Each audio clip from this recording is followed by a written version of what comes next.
بسم اللہ الرحمن الرحیم۔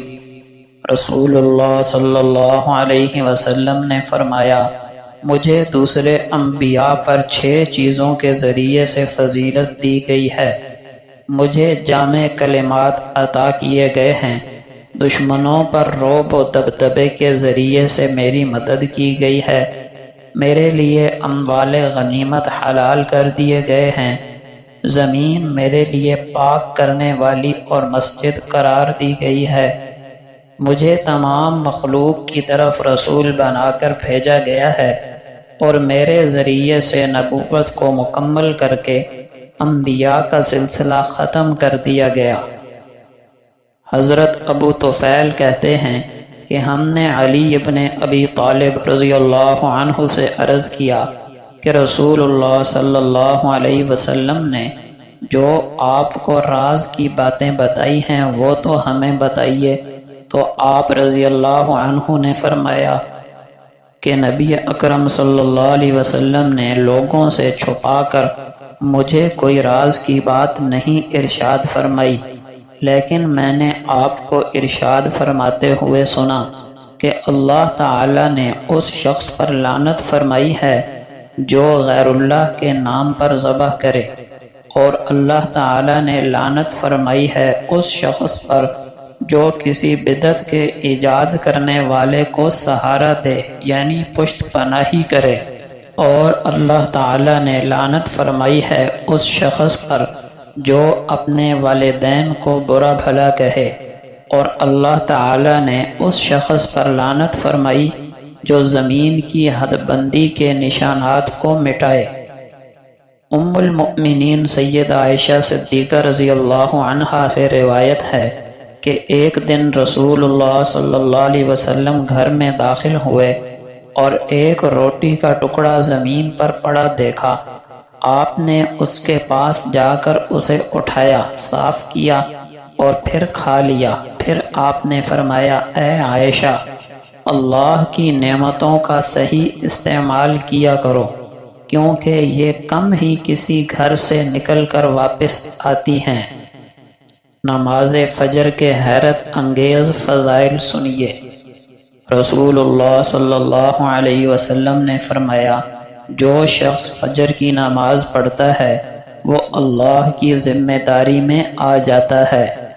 آپ صلی اللہ علیہ وسلم نے فرمایا، جو آدمی 2 ٹھنڈی نمازیں پڑھے گا جنت میں داخل ہوگا، یعنی فجر اور عصر کی نماز۔ آپ صلی اللہ علیہ وسلم نے فرمایا، وہ شخص ہرگز جہنم میں داخل نہیں ہوگا جس نے سورج نکلنے سے پہلے اور سورج غروب ہونے سے پہلے نماز پڑھی، یعنی فجر اور عصر کی نماز۔ آپ صلی اللہ علیہ وسلم نے فرمایا، منافقین پر فجر اور عشاء کی نماز سے بھاری کوئی چیز نہیں ہے، اگر ان کو ان دونوں نمازوں کا ثواب پتہ چل جاتا تو ان کو گھسٹ کر آنا پڑتا، پھر بھی آتے۔ آپ صلی اللہ علیہ وسلم نے فرمایا، جس شخص نے عشاء کی نماز جماعت سے پڑھی گویا اس نے آدھی رات عبادت کی، اور جس نے فجر کی نماز جماعت سے پڑھی گویا اس نے ساری رات عبادت کی۔ آپ صلی اللہ علیہ وسلم نے فرمایا، رات اور دن کے فرشتے باری باری آتے ہیں اور فجر اور عصر کی نماز میں جمع ہو جاتے ہیں، پھر اللہ رب العزت کے پاس جاتے ہیں تو اللہ ان سے پوچھتے ہیں کہ میرے بندے کیا کر رہے تھے؟ تو وہ کہتے ہیں، یا اللہ، جب ہم گئے تھے تب بھی نماز پڑھ رہے تھے، جب آئے ہیں تب بھی نماز پڑھ رہے تھے۔ آپ صلی اللہ علیہ وسلم نے فرمایا، جس نے فجر کی نماز جماعت سے پڑھی پھر اللہ کے ذکر میں مشغول رہا سورج کے طلوع ہونے تک، پھر 2 رکعت یعنی اشراق پڑھ لیے، اللہ اسے 1 حج اور عمرے کا ثواب عطا فرمائیں گے، پورا ثواب۔ رسول اللہ صلی اللہ علیہ وسلم نے فرمایا، تم اللہ کا دیدار کرو گے جیسا کہ تم 14ویں کے چاند کا دیدار کرتے ہو، لہٰذا اگر تمہارے اندر طاقت ہے تو سورج کے طلوع ہونے سے پہلے اور سورج غروب ہونے سے پہلے نماز پڑھو۔ رسول اللہ صلی اللہ علیہ وسلم نے فرمایا، جو لوگ اندھیروں میں کثرت سے مسجد جاتے ہیں ان کو قیامت والے دن پورے نور کی خوشخبری سنا دو۔ آپ صلی اللہ علیہ وسلم نے فرمایا، فجر کی 2 رکعت پوری دنیا اور جو کچھ دنیا میں ہے ان سب سے زیادہ قیمتی ہیں۔ نماز فجر نہ پڑھنے کا نقصان۔ رسول اللہ صلی اللہ علیہ وسلم کے سامنے ایک شخص کا تذکرہ ہوا کہ وہ ساری رات سویا رہا اور اس نے صبح کی نماز نہیں پڑھی۔